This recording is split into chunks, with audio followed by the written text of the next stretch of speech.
the hockey tonight. So again, I know it's been a while since you've lived in Pittsburgh, but the Penguins, is that your interest in the Stanley Cup? The fact they won back-to-back, they dropped puck tonight against Philadelphia. Yeah, I love the Penguins, and I follow the Kings because I live out here. But I will say this about Murray: I know he had a concussion for Pittsburgh. But I also sense that sometimes you watch these lean string bean kids in goal, and like Dryden, when he came up that one year, all of a sudden they lock into some sort of God amongst men guys.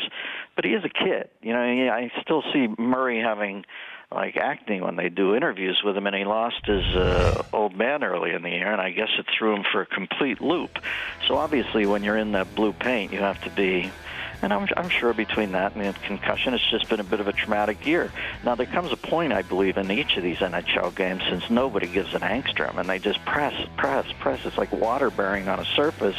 We'll see if Murray is healed up, or is maybe it's want for a young man to do, that he's just not quite there this year, that he hasn't reinforced all the rebar.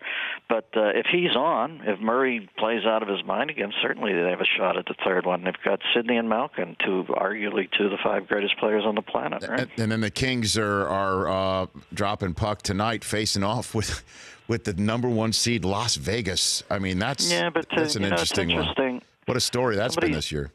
Yeah, they've been great, and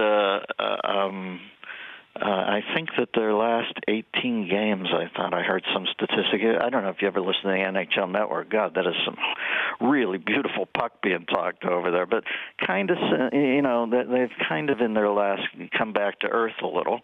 And the Kings are strong up the middle, man. It's like baseball, Rich. When you got Doughty, Quickie, and Kopitar up the middle, and Brown looks like he's been freed up. I don't know what the interaction was between Dustin Brown and Coach Sutter, but obviously Brownie's a new man, new lease on life.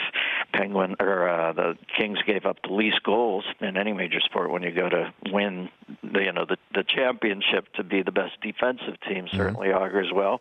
And I think it'll be a 7-game series, but that's one where I'd give the Kings a good shot. The Rich Eisen Show, weekdays at noon Eastern on Audience.